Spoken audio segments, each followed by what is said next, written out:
Ya. Dan banyak atlet lain yang berasal dari pencinta alam. Bukan hanya atlet, pelatih, produser juga banyak. Jadi pembuat wall yang terkenal di Indonesia, Aba-Laba mereknya yang saya tahu ya.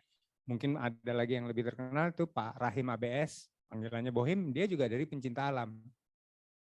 Jadi kompetensi yang kita pelajari waktu kita jadi pencinta alam itu berguna ketika masuk ke dunia kerja dengan berbagai pilihan. Tadi contohnya udah banyak oleh teman-teman sebelumnya.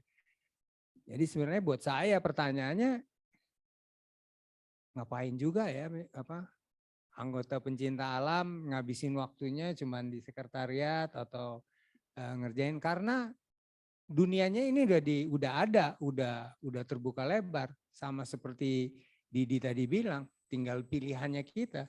Kita mau masuk ke dunia kerja dengan pengalaman yang ekstrim seperti Didi, berada di ketinggian 7.000 meter, atau kita mau memanfaatkan rumah kita untuk membangun kompetensi-kompetensi ini. Boleh ke slide selanjutnya. Ini proses kerja pemandu nih, sebagai contoh aja ya. Dia mendata wisata panjat tebing, memasarkan wisata panjat tebing. Jadi pengalaman kita di pencinta alam, di organisasi pencinta alam, ketika kita diajarin senior atau disuruh organisasi untuk pergi ke gunung, pergi ke sungai, pergi ke tebing-tebing, kita mendata ini. Yang mungkin bisa jadi bagian wisata, seperti tadi Mbak Yuni juga udah jelasin bahwa dari 7 komponen itu salah satunya wisata. Ini contoh yang mungkin lebih detail dari itu. Jadi juga ada kemampuan hospitality dan sebagainya. Selanjutnya mempersiapkan pemanjatan, boulder ini itu semua teknis yang kita punya kesempatan kalau di klub kita dulu memang ada divisi panjat tebingnya. Jadi ini bisa kita ambil. Kalau nggak ada divisi panjat tebing, ada APGI, ada Asosiasi Pemandu Gunung Indonesia. Jadi bisa kita masuk ke sana. Kalau nggak salah ada slide lagi ya sebelum terakhir. Nah, dari semua itu ya, dari semua profesi itu, produser, dan di dunia itu ada profesional juga, profesional panjat tebing. Jadi dia hidupnya dari sponsor, dari endorsement perusahaan. Di Indonesia mungkin tadi Didi dan Ian Vesa itu contohnya. Mereka adalah di-endorse oleh Eiger yang saya tahu, dan kalau nggak salah La Sportiva juga mengendorse beberapa petualangan Indonesia. Nah, itu adalah profesi-profesi yang ada.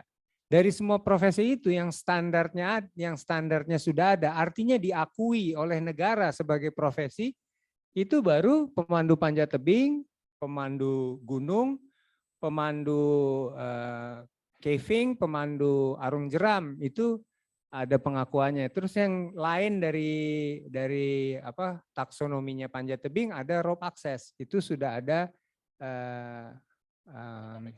SKK ini ya. KPK itu apa? Itu mainannya Bang Alex tuh. Oh siap. Kerja pada ketinggian. Oh iya. Namanya ya mohon maaf saya nggak ngerti bahasa Indonesia, taunya karena pemanjat tebing jadi taunya cuman rope access itu TKPK ya. Ini ilmu baru buat kita semua. Terima kasih. Nah produser itu yang paling banyak, ekonominya paling besar itu belum ada. Jadi belum ada standarnya.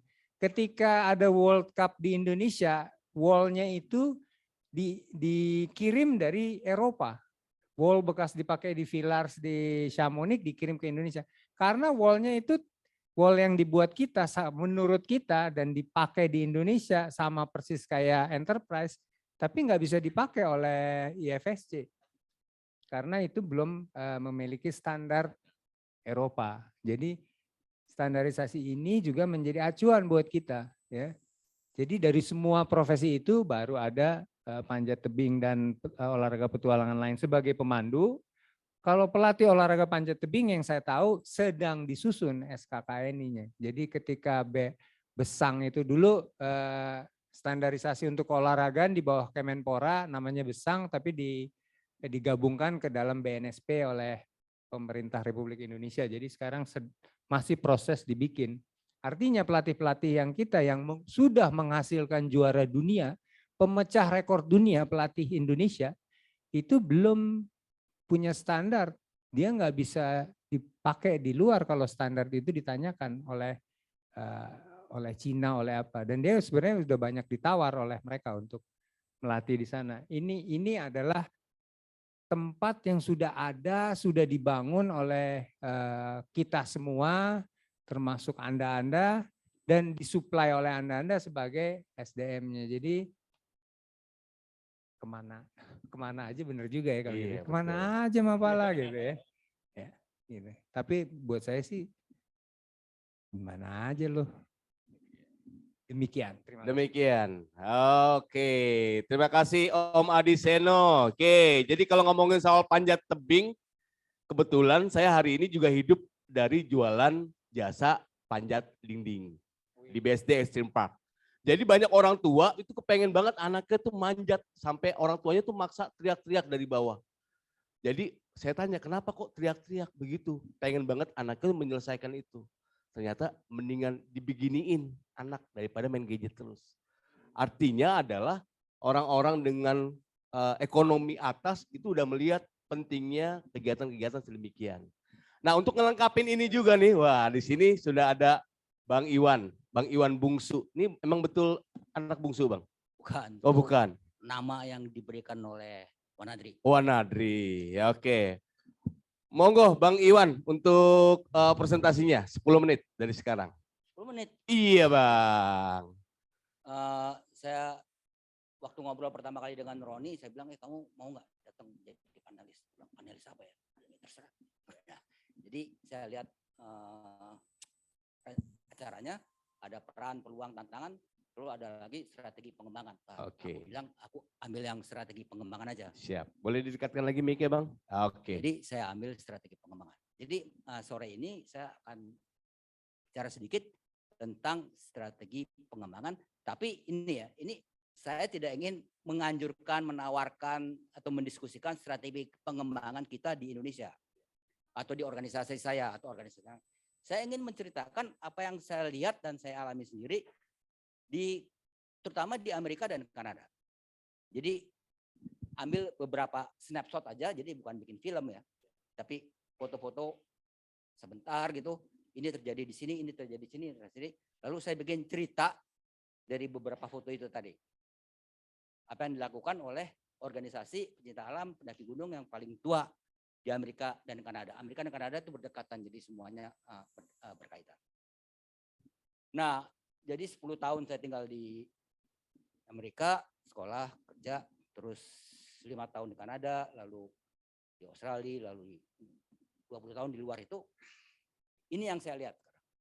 Saya lihat ada 4 organisasi. Yang pertama namanya Sierra Club, yang berdiri 1892 paling tua. Yang kedua namanya The Mountaineers, berdirinya 1906 ya. Kemudian ada lagi yang ini yang unik, ada namanya Appalachian Trail Conservancy ya, konservasi. Itu berdirinya baru 1925 dan satu lagi Pacific Crest Trail Association berdirinya 1977. Jadi keempat organisasi ini ada yang berumur 100 tahun, ada yang baru berumur 50 tahun. Nah, ini bukan hanya mereka bisa hidup terus selama 1 abad itu, tapi mereka terus berkembang. Beberapa saya sempat ikuti ya, seperti Sierra, seperti The Mountaineers, seperti Pacific Crest saya pernah ikuti. Dan kalau Appalachian Trail saya pernah ngikutin cuma sepotong aja jalur yang mereka bikin. Jadi pengetahuan saya sebenarnya nggak terlalu banyak juga, tapi yang ingin saya bagikan ini sebenarnya kesamaan dari yang saya lihat. Oke. Jadi pertanyaannya, apa rahasianya mereka bisa hidup begitu lama dan terus berkembang, dan apakah memang ada strategi pengembangan yang sudah teruji? Nah, untuk ini saya tulis panjang, saya dapat izin dari Dewan Pengurus, saya minta, boleh nggak saya sampaikan data-data file-file dari Dewan Pengurus untuk audiens ini? Menurut mereka boleh.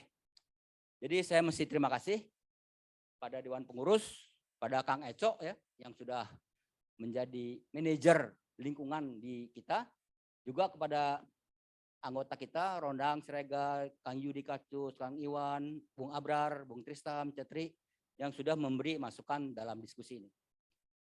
Berikutnya. Ini gambaran umumnya ya. Sebagai gambaran umum, saya ngikuti ini Colorado Mountain Club. Ini klub ya, anggotanya nggak banyak, cuma 200 sampai 400-an orang. Di belakang kampus saya waktu saya kuliah di sana, di Colorado itu.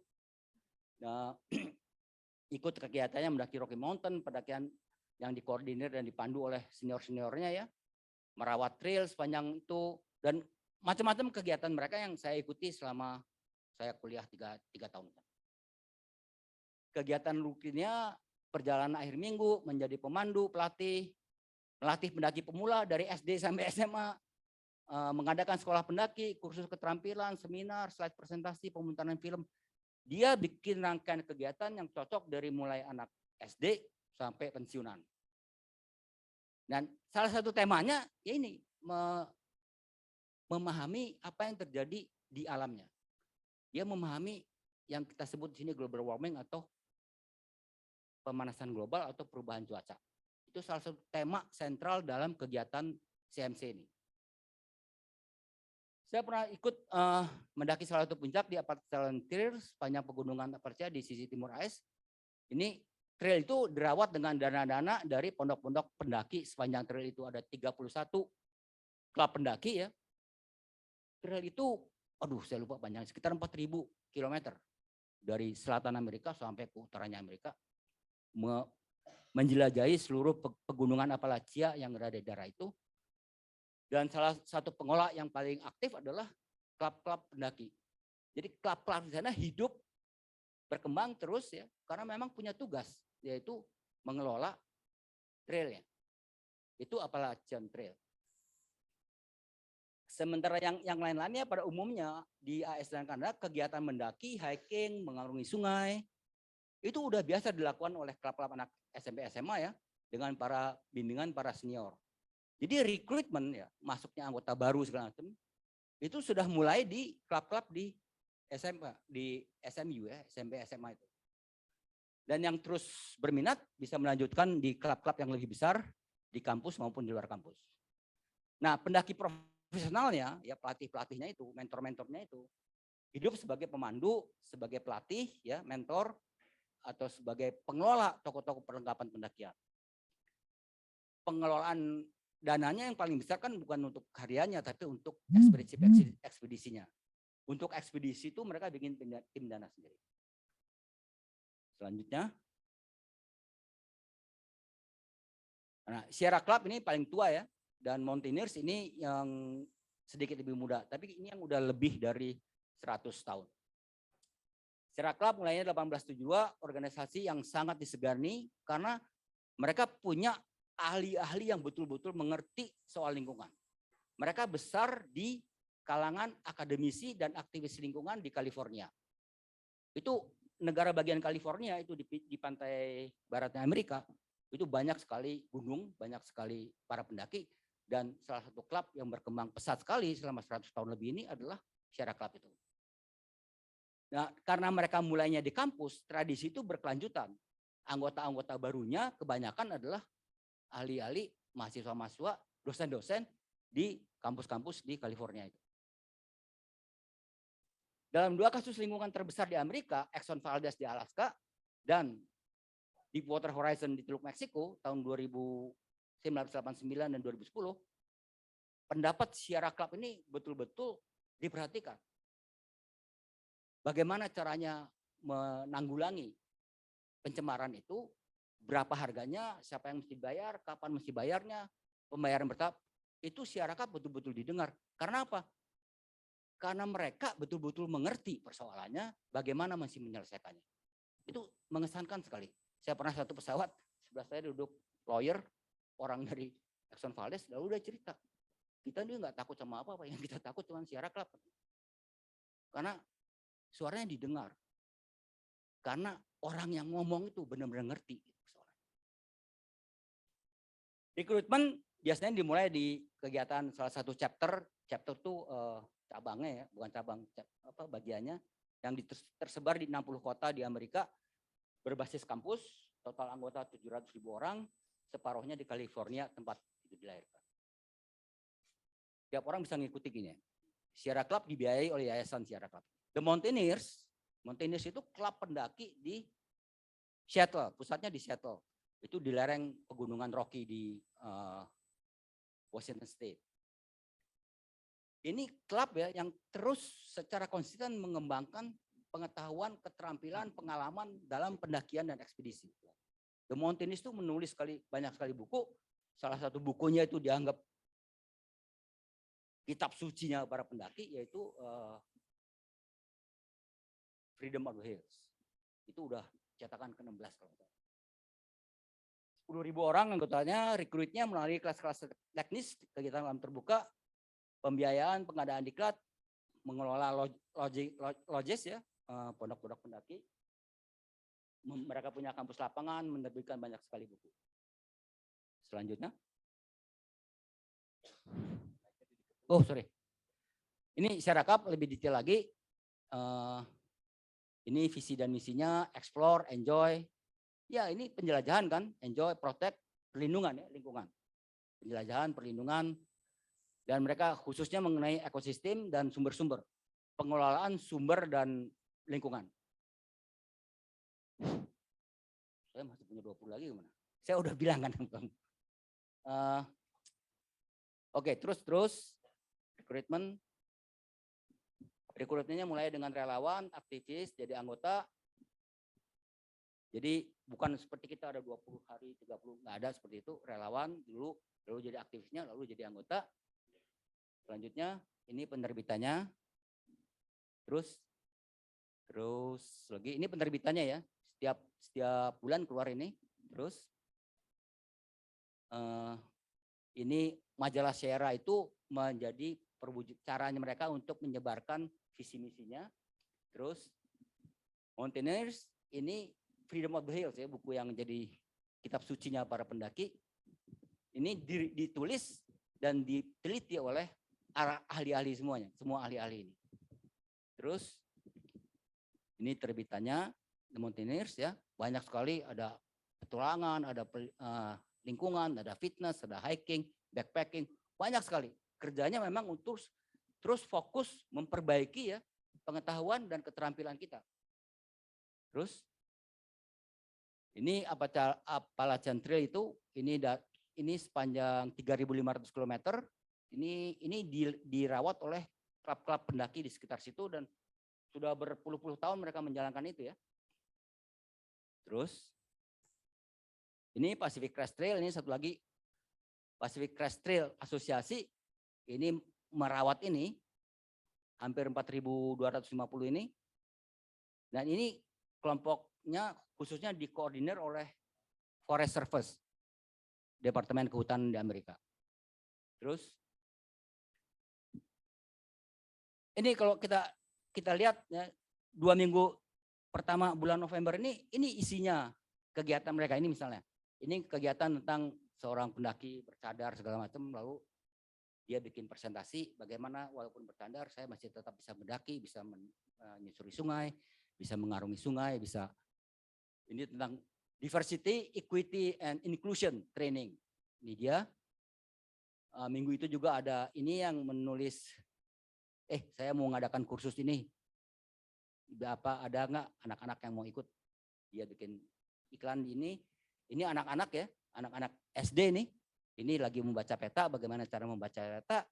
Ini anak-anak SD juga sama orang tuanya tentu ya, menceritakan bagaimana sih terbentuknya sungai, mengapa sungai itu berubah-ubah, musim hujan begini, musim panas begini. Dan ini ada kursus ice climbing.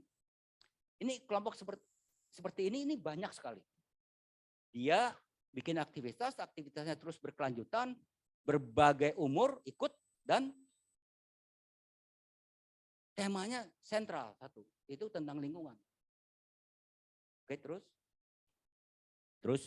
Nah, ini kalau saya lihat di Indonesia ya, saya pernah ikut kegiatan di Muara Citarum ya. Ini ada masalah dengan lutungnya, ini ada masalah dengan abrasinya, ini adalah masalah dengan banjirnya. Ini foto saya di Muara Citarum 2016. Ini tinggal dulu 2010-an ini cuma 25-an, sekarang udah lumayan, udah hampir 100-an orang, 100 ekor nih.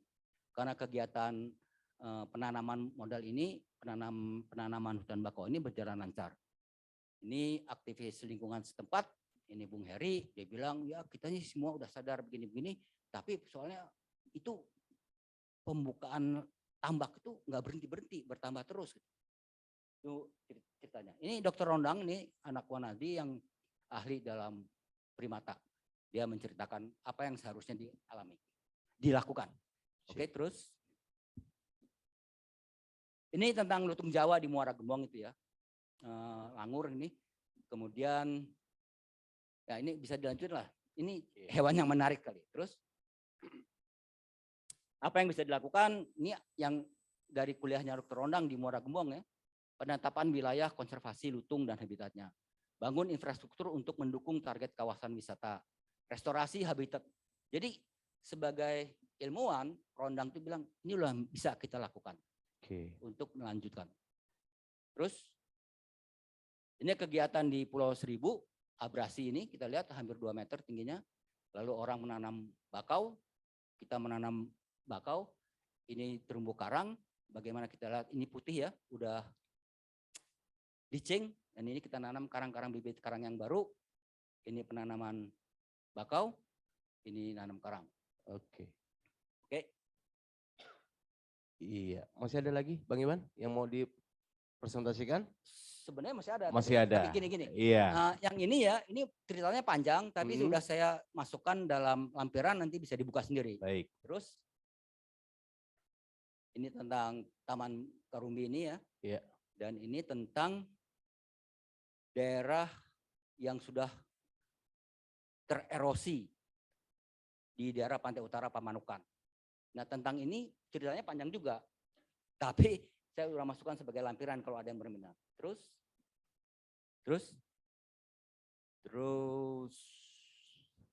ini melatih pemuda-pemuda di situ untuk jadi pandu di pesisir. Ini buku-buku yang udah diterbitkan oleh para pecinta alam yang saya tahu, yang saya punya. Terus ini tadi tentang rekrutmen pecinta alam di AS dan Kanada. Kemudian strategi pengembangan yang sudah teruji ini panjang, tapi esensinya gini. Bagaimana mereka bisa bertahan 100 tahun? Karena ada satu tema yang menyatukan mereka. Organisasi apapun, apakah mau di tebing, mau di hutan, itu tetap yang menjadi pemersatuan adalah tentang lingkungan hidup. Jadi menurut saya strategi pengembangan yang sudah teruji itu yang berkaitan dengan bagaimana kita menangani.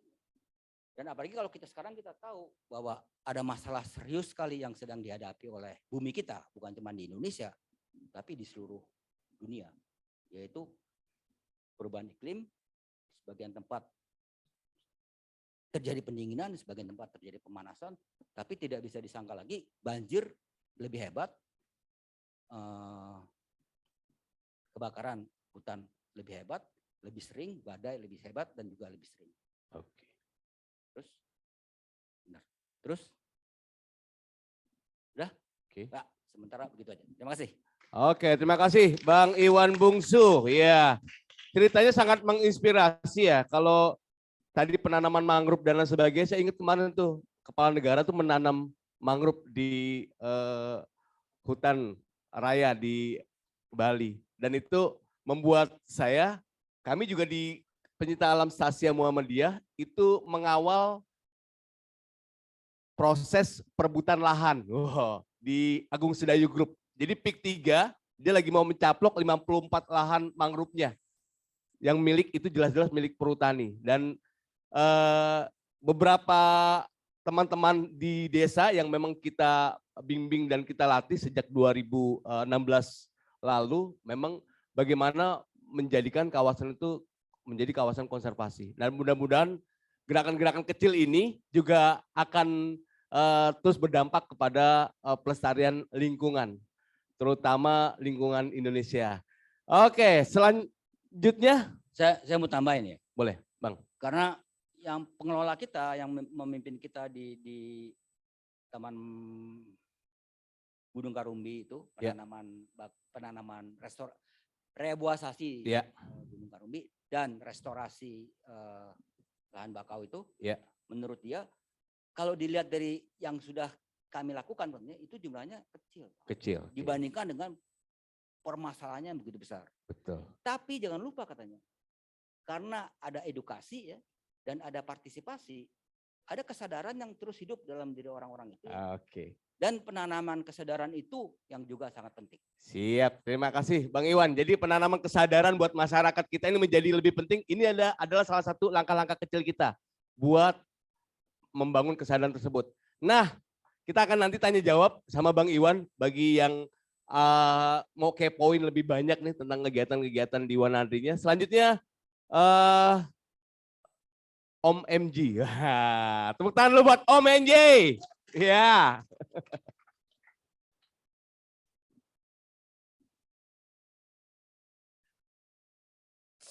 Assalamualaikum warahmatullahi wabarakatuh. Ini udah sore, Waalaikumsalam. mudah-mudahan masih semangat ya. Masih. Maju terus. Maju terus. Ya.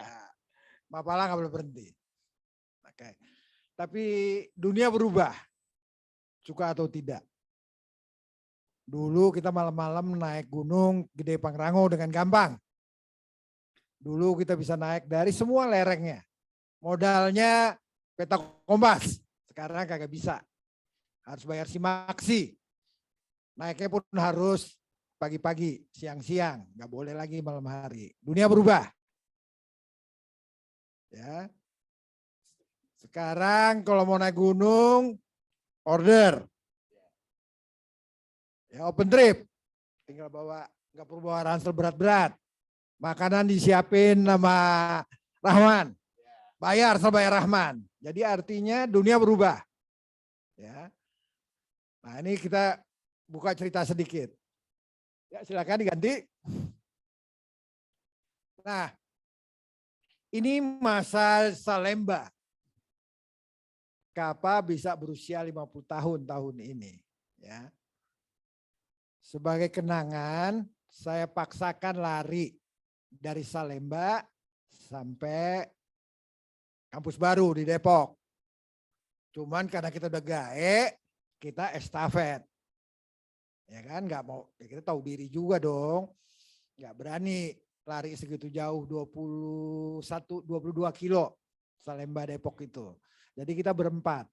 Sekaligus untuk simbolik dari yang paling tua sampai yang paling muda, dan kita pilih perempuan yang paling muda. Ini yang aktif perempuannya.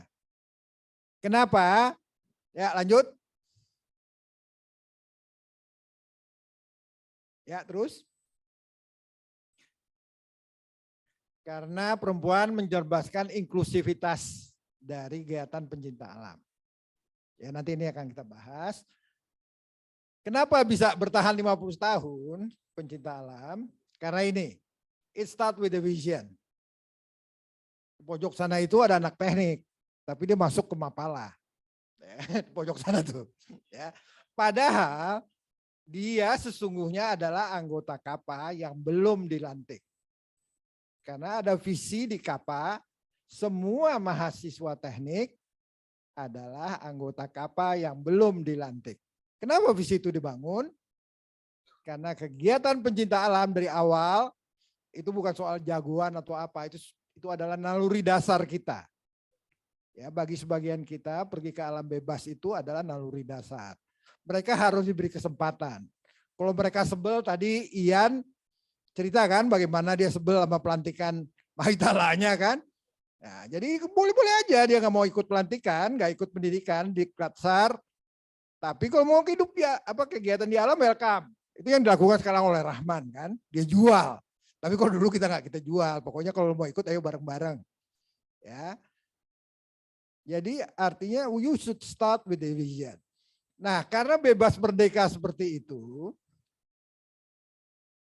organisasi harus bertahan. Makanya ada yang punya stambuk merah gini. Itu namanya anggota inti. Dialah yang dilantik khusus yang disiksa. Yang mau disiksa, disiksa. Ya, karena mereka lah yang harus bertanggung jawab terhadap organisasinya.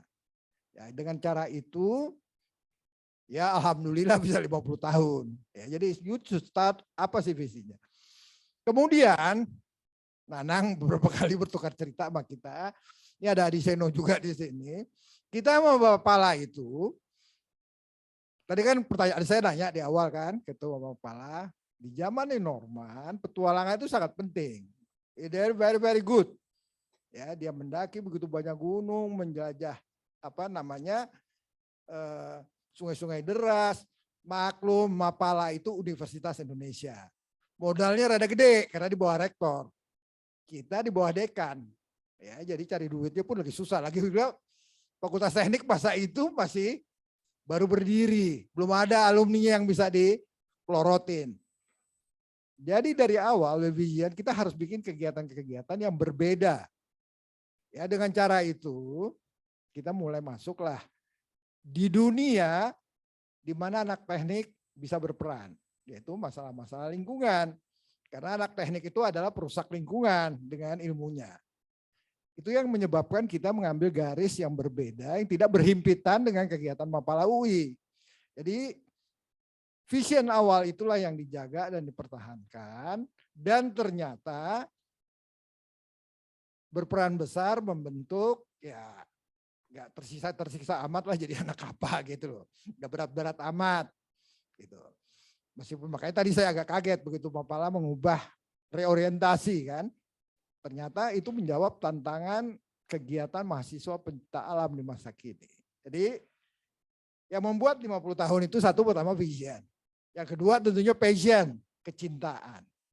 You didn't fall in love with your activities, how come? Anda bisa menikmati, bisa menjaga, mempertahankan, buang waktu, buang duit, sekolah lama. Saya 10 tahun sekolahnya. Waktu saya jadi dokter diketawain, lu mau buktiin jadi dokter gara-gara supaya lu gak dianggap bodoh ya sekolah 10 tahun.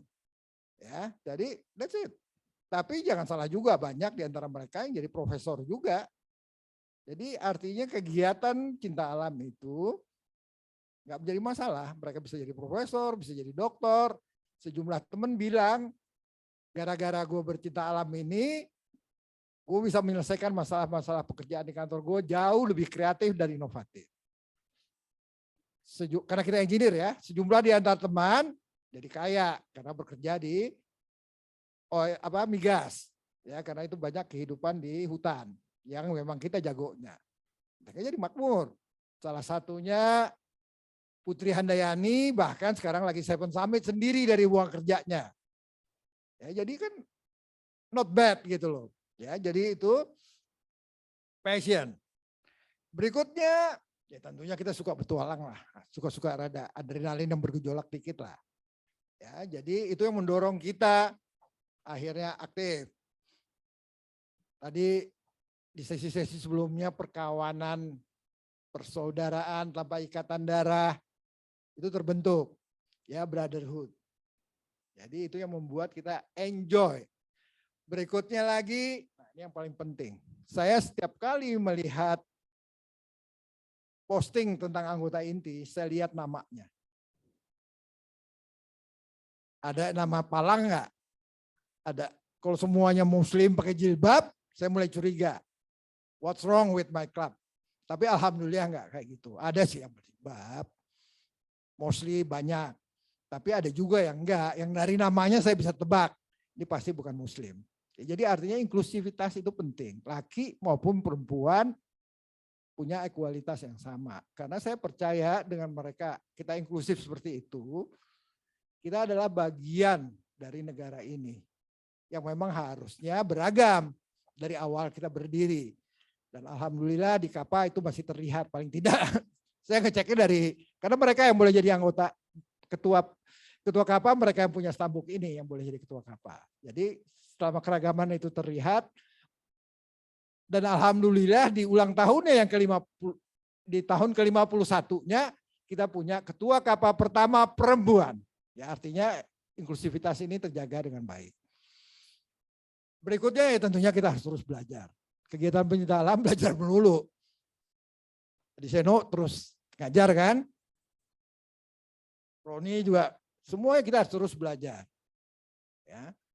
Tanpa pembelajaran karena teknik-teknik pendakian terus berubah dan menjadi lebih baik, alat-alat menjadi lebih baik. Semuanya harus dengan pembelajaran. Dan tentunya kita harus punya culture dan nilai-nilai kita. Yang harus kita jaga, kita pertahankan. Wanadri, Mapala, Kapa, Eka Citra pasti punya nilai-nilainya sendiri. Nah itu harus jaga dan diturunkan. Saya to be honest, saya agak ngiri dengan Wanadri.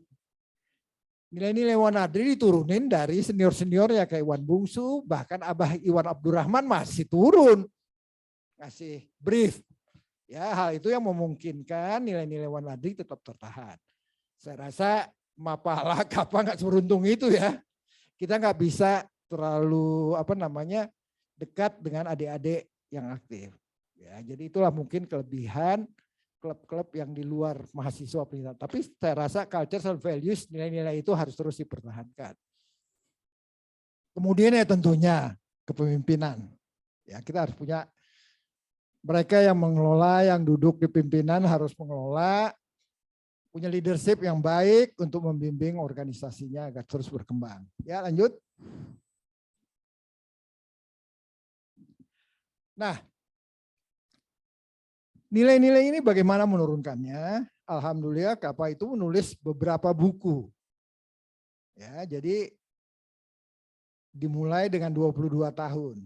Karena kita tahu nilai-nilai itu kalau enggak, kita kan udah kerja, udah mulai menjauh dari adik-adik.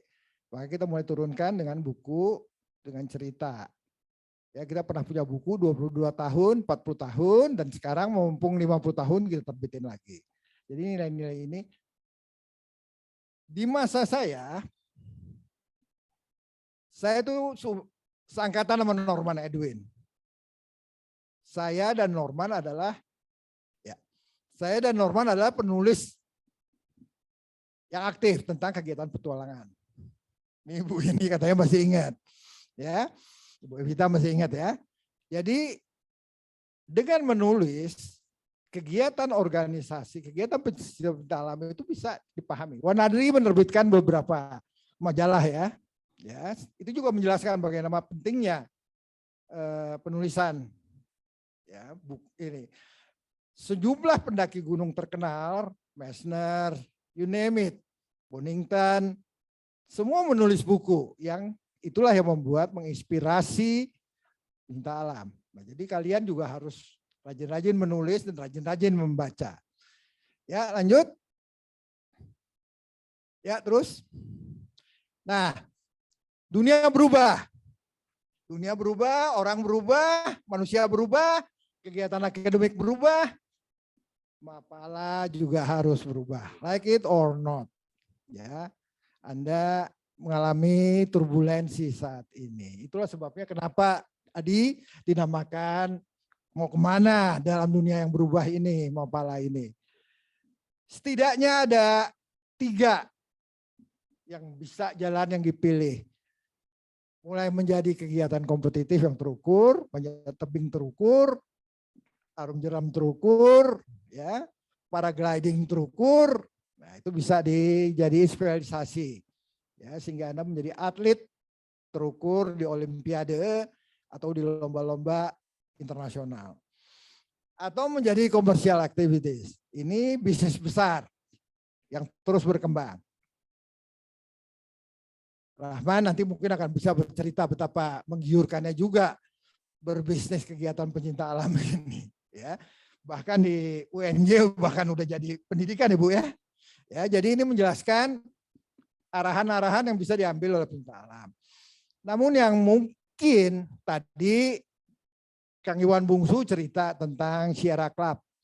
Ya, mereka lari ke sustainability. Mereka melindungi taman-taman nasional, melakukan demo, melakukan hal-hal semacam ini bisa dilakukan. Tadi Mapala juga udah cerita ketuanya bagaimana mereka mulai memperhitungkan carbon footprint dari kegiatan ekspedisi mereka. Jadi hal-hal seperti ini mungkin tadi cerita tentang mangrove di tahun 1978 Kappa FTUI bersama seniornya Roni, Pak Slamet, pernah bikin campaign menyelamatkan Taman Nasional Mangrove Kapuk. Karena pada saat itu Kapuk lagi dibangun. Kita bersama-sama menjaga supaya cagar alam itu bisa dilindungi. Jadi artinya sejak awal memang kita sudah berpikir untuk ke arah sustainability, ke arah lingkungan hidup. Ya lanjut. Ya, jadi, nah ini tentunya berubah ini ada titik penerimaan atau titik penolakan. Anda harus berdamai. Perubahan nggak bisa Anda tolak. Ya, Anda harus berdamai. Apa yang bisa Anda lakukan? Ya, lanjut.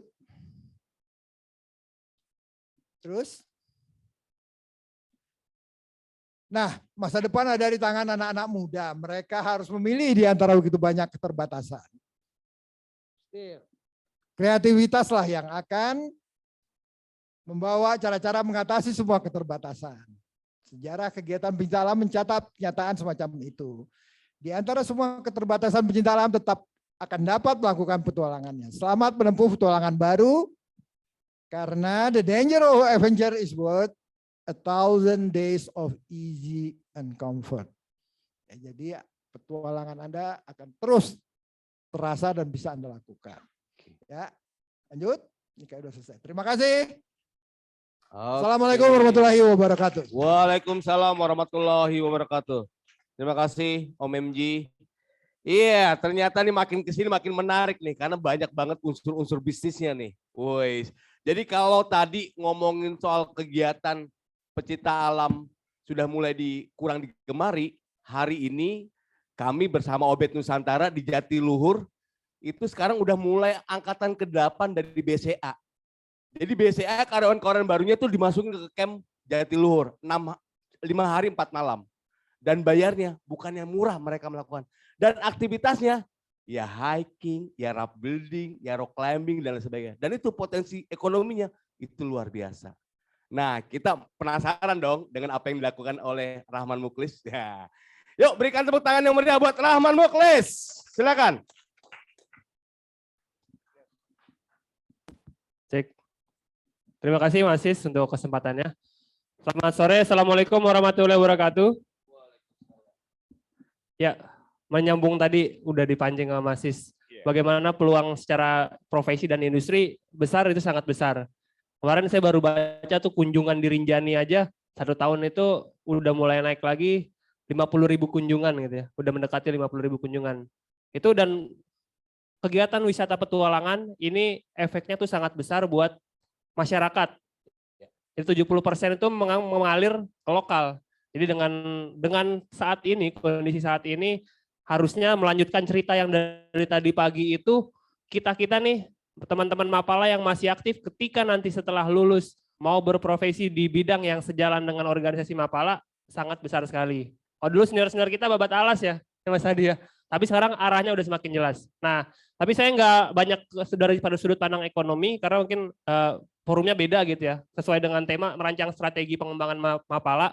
Untuk menuju ke sananya, justru how to-nya yang saya gambarkan buat teman-teman bisa lebih ke sana nantinya, yaitu judul saya buat merancang pengembangan SDM. Jadi kita kembali ke SDM-nya ya. Kalau tadi banyak dengar minim SDM, kurang, nah barangkali ada sebuah ketertarikan yang perlu kita munculkan di organisasi Mapala saat ini dan ke depannya. Oke, next.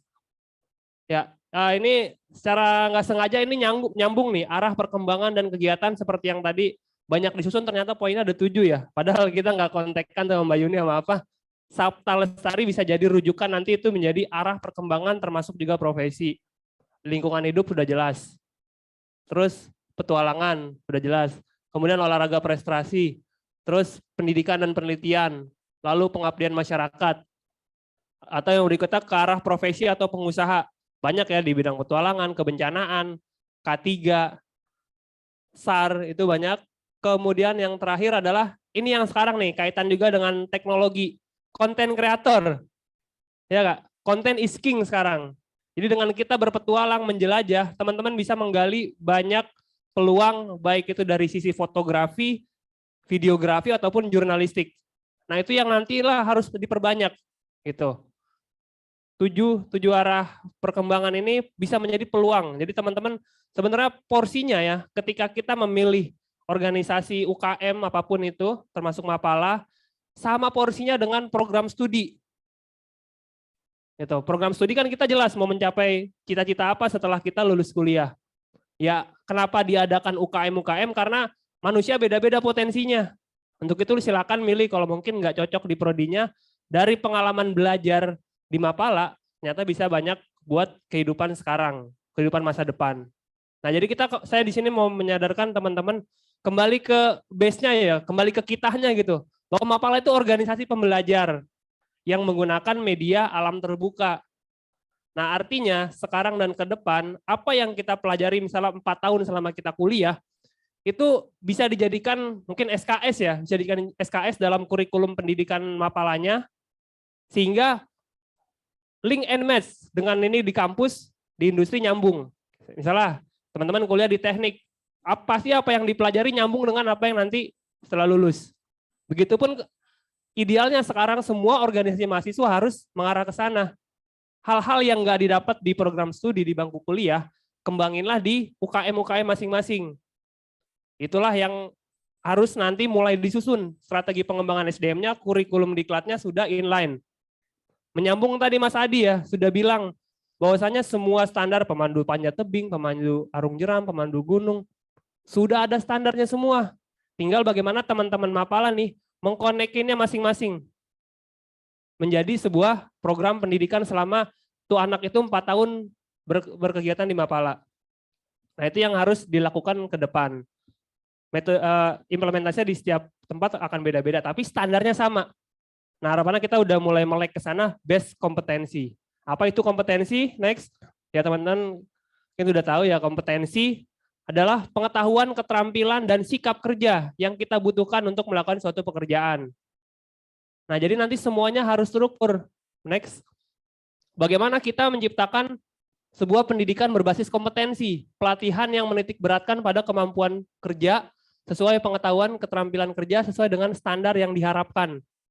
Itu ya. Jadi harapannya nanti model kurikulum pendidikan yang ada di Mapala, base kompetensi.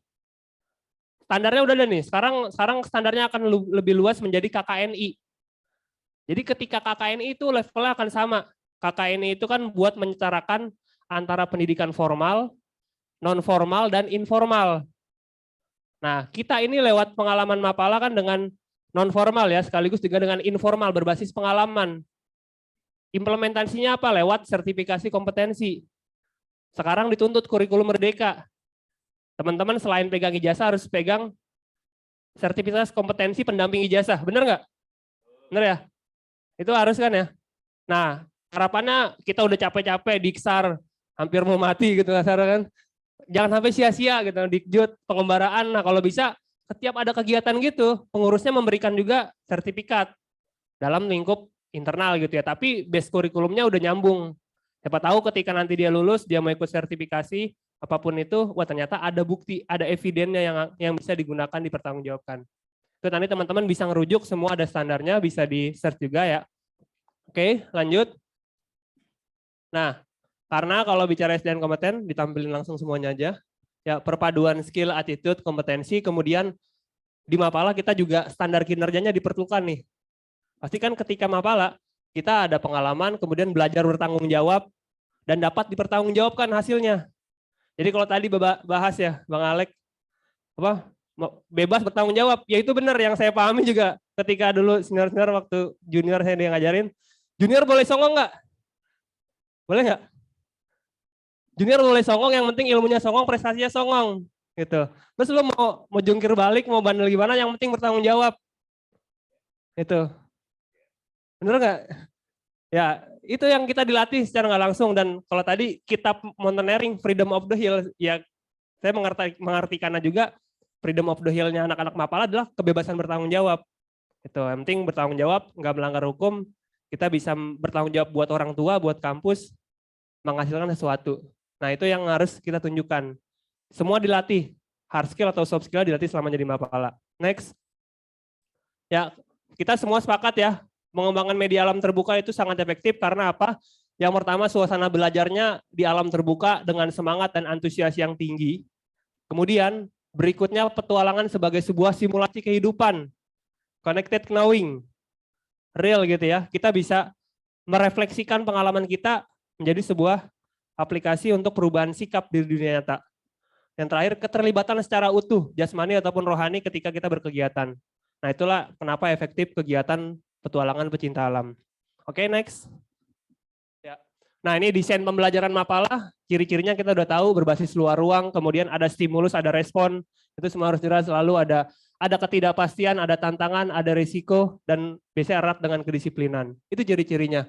Lalu pendekatan belajar, kemudian pembangunan karakter, terus proses dinamika dengan metode pengembaraan, terus pengembangan tanggung jawab, itu kita lakukan. Harapannya adalah dari sisi rekreatifnya bisa merubah change feeling kita, rasa kita, kemudian change thinking kita secara edukatif, merubah pola pikir kita, yang terakhir adalah bisa menghasilkan sebuah perubahan perilaku. Nah, nanti tuh bisa kita ukur ketika tahun pertama capaiannya apa, tahun kedua di mana, tahun 3 apa, tahun keempat apa. Jadi ketika mereka setelah lulus dari Mapala, dapat sertifikat lulus juga lah istilahnya dari Mapala gitu. Itu bisa menjadi bekal buat pendamping selain kebutuhan di akademik. Next. Nah, ini kenapa mesti kembali ke tadi ya, kitahnya Mapala adalah kalau berdasarkan Permendikti, termasuk dari yang lama atau sekarang, organisasi mahasiswa adalah wahana dan sarana pengembangan diri untuk mencapai kecendekiawan serta integritas kepribadian. Nah, ini jelas. Kembali lagi kita organisasi pembelajar. Nah, lalu erat juga kita itu adalah berbasis kekeluargaan, nggak bisa dipungkiri. Nah, jadi salah satunya adalah pada kesadaran untuk meningkatkan kapasitas. Kalau organisasi kekeluargaan tuh tidak ada paksaan gitu ya. Bagaimana kita tidak ada yang dapat mengikat organisasi selain rasa kekeluargaan dan kepemilikan bersama atas organisasinya. Kenapa setiap diksar yang paling utamanya adalah doktrin. Jadi ya, asal mencuci otak dulu. Nah, setelah itu baru kita isi dengan kompetensi-kompetensi yang lain gitu.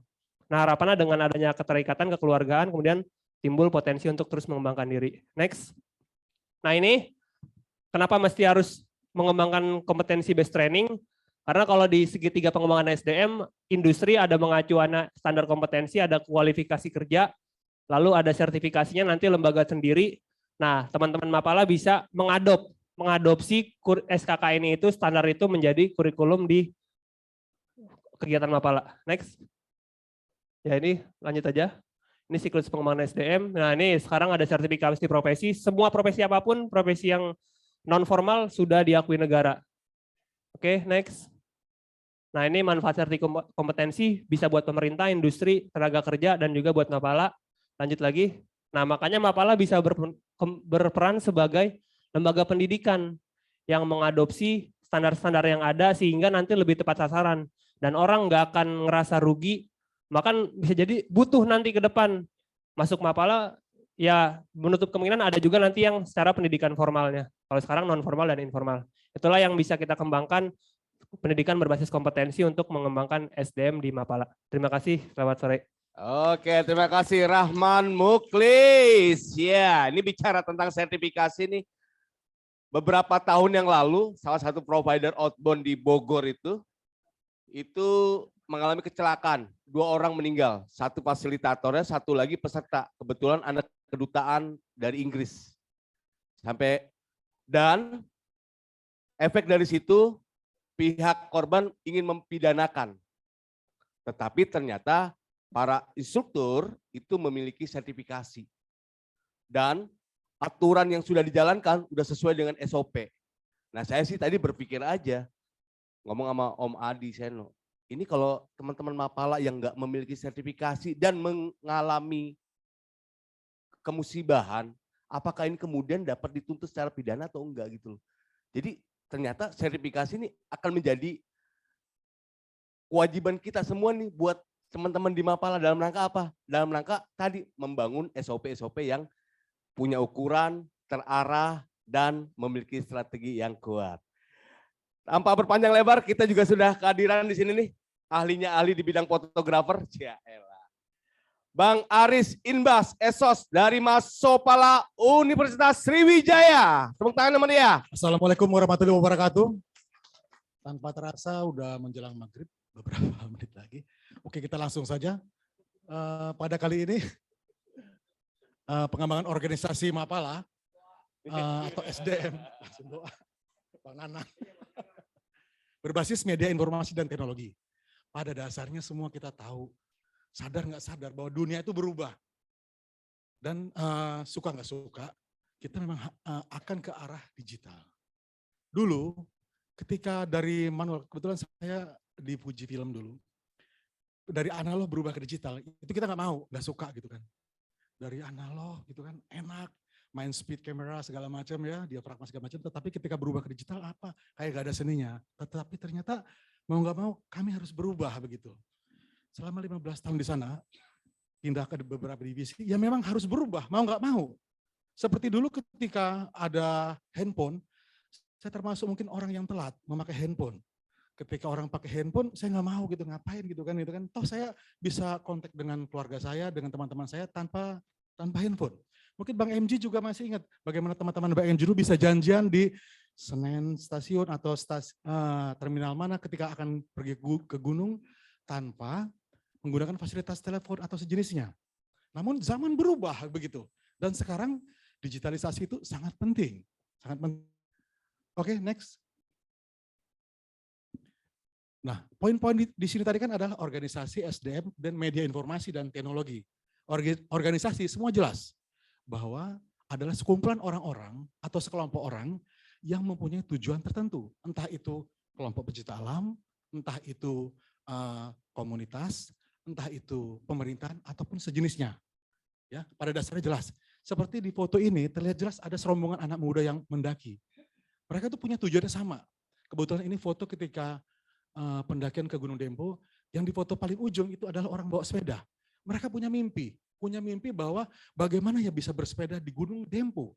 Bersepeda di downhill di tempat-tempat lain itu biasa, sering. Tetapi mereka ingin bagaimana caranya kita bisa bersepeda ke Gunung Dempo. Sama seperti para senior di sini dan para teman-teman di sini ingin mungkin sama teman-teman gengnya mendaki sebuah gunung.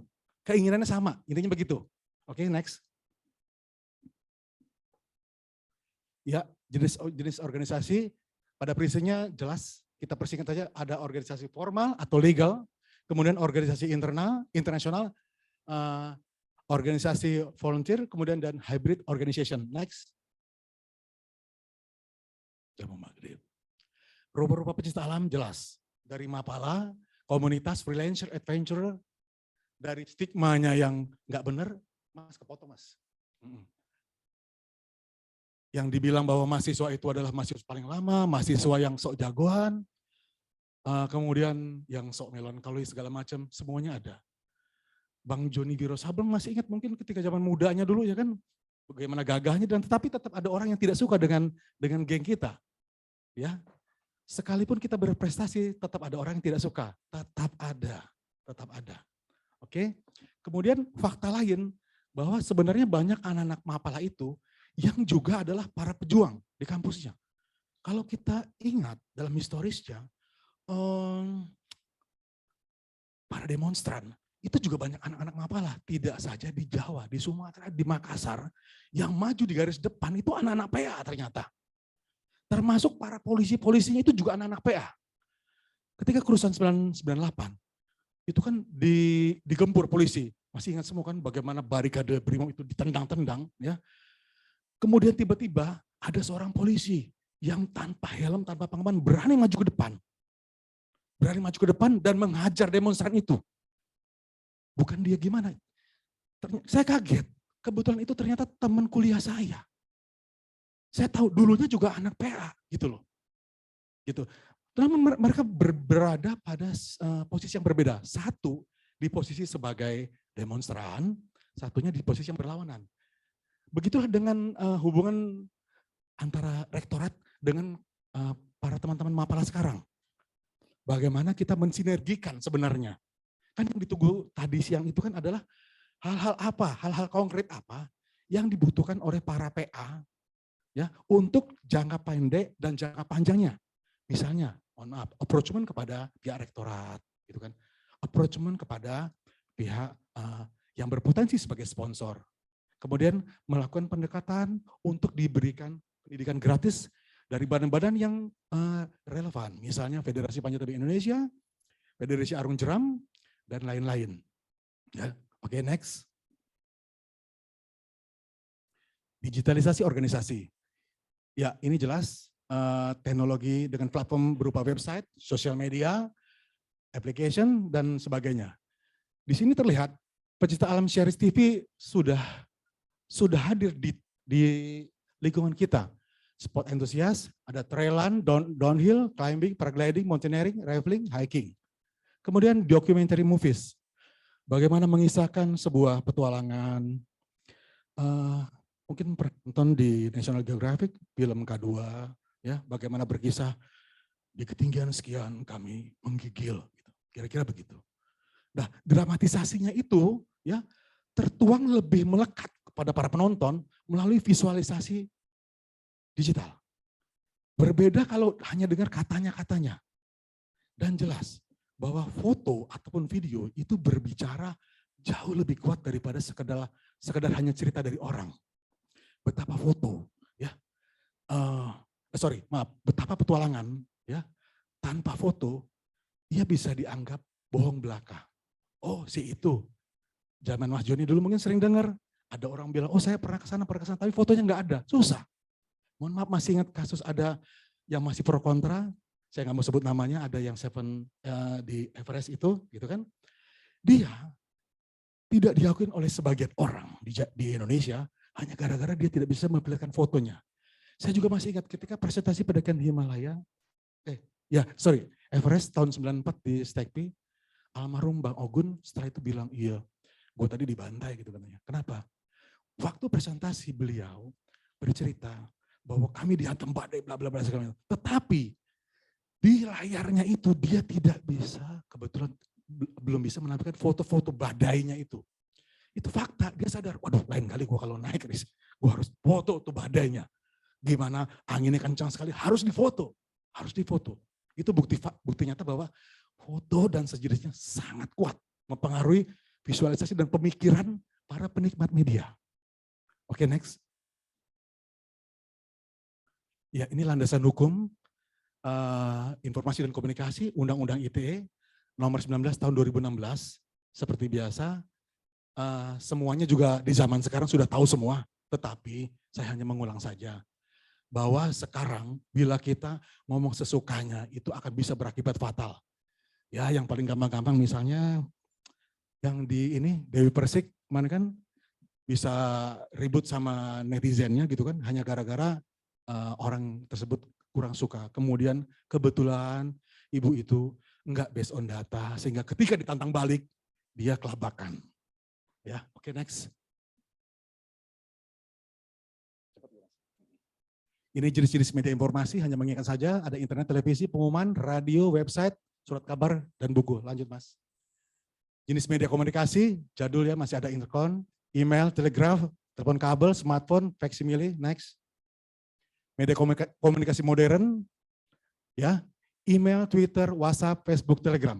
Nah, para kelompok pecinta alam atau Mapala pada zaman sekarang mau nggak mau memang harus pindah ke dunia digital. Dalam artian memiliki medsos yang baik.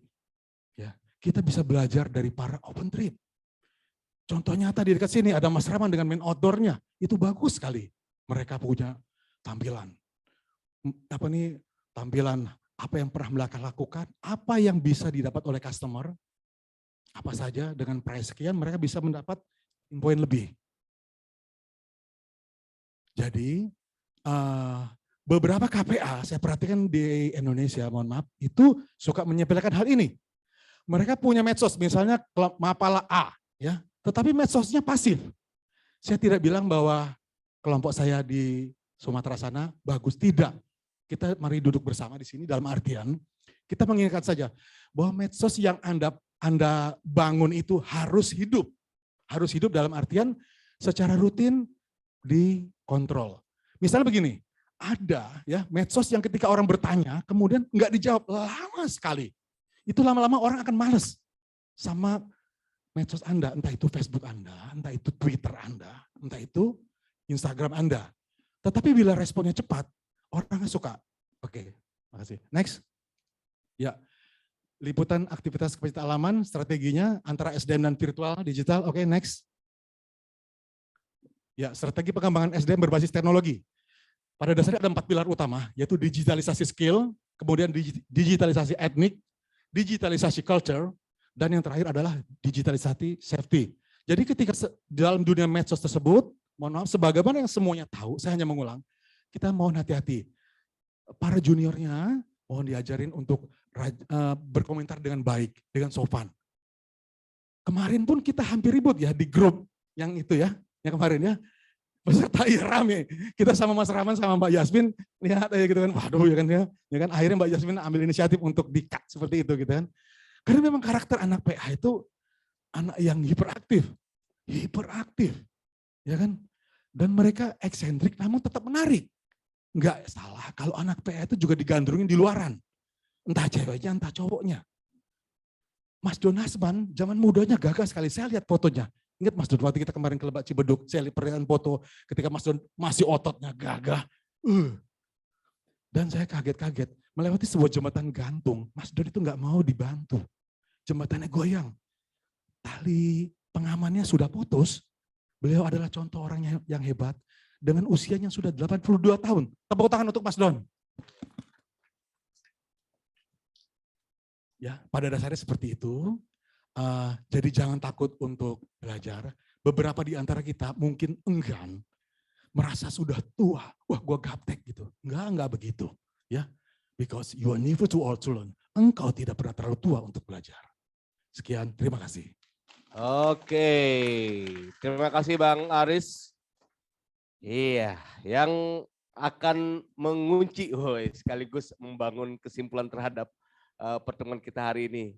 Presentasi terakhir ini dari Pak Nanang Ahmad Rizali dari Mapala UI. Beliau juga salah satu pendiri Gerakan Indonesia Mengajar. Kepada beliau dipersilakan. Masih. Assalamualaikum warahmatullahi wabarakatuh. Selamat petang. Yang pertama saya ingin sampaikan bahwa saya di Mapala itu hanya aktif tahun 1982 sampai 1987. Jadi 5 tahun. Dan saya kuliah di UI di Fakultas Teknik, juniornya beliau. Itu saya alhamdulillah kelihatannya lebih pintar dari beliau. Saya 5 tahun lulus. Meskipun saya nggak doktor. Kemudian disclaimer yang kedua, saya di Mapala pernah jadi wakil ketua, kemudian juga pernah jadi ketua Badan Pelantikan Anggota BKP, Badan Khusus Pelantikan. Jadi yang mendidik Mapala angkatan 82. 1 tahun saya mimpin. Sedangkan untuk yang gagah-gagahan, saya naik gunung, semua gunung 3.000 meter di Jawa, sudah itu ke Kartens dengan Adi juga, Puncak Jaya. Habis itu bekerja, naik gunung sendiri-sendiri aja. Itu saja sebetulnya. Kemudian saya mencebur ke dunia pendidikan. Berikutnya, balik ke proposal, diskusi ini dipantik oleh kasus di sebuah universitas yang organisasi kepecinta alamannya ditutup. Buat saya, jika, pendapat pribadi, buat saya, jika itu alasannya adalah di sana ada yang ngegelek, kemudian ada yang membuli, buat saya dari dulu juga ada. 1. Kemudian yang kedua, jika alasan ditutup itu membuli dan menggelek, di Indonesia ini banyak institusi setingkat menteri yang juga seperti itu. Harusnya itu juga ditutup. Kita tahu sama tahulah mana itu. Jadi bukan sebuah alasan. Sebagai pendidik, berikutnya adalah buat saya, karena ini adalah organisasi kemahasiswaan, seharusnya lebih diberi kesempatan. Padahal institusi itu adalah institusi yang besar-besar itu yang saya bilang tadi, itu institusi bukan institusi pendidikan. Harusnya yang pendidikan ini diberi kesempatan. Karena pasti ada yang bandel-bandel, kawan-kawan saya juga banyak yang bandel dulu, tapi terakhir-terakhir itu pada pergi haji juga, pada jadi.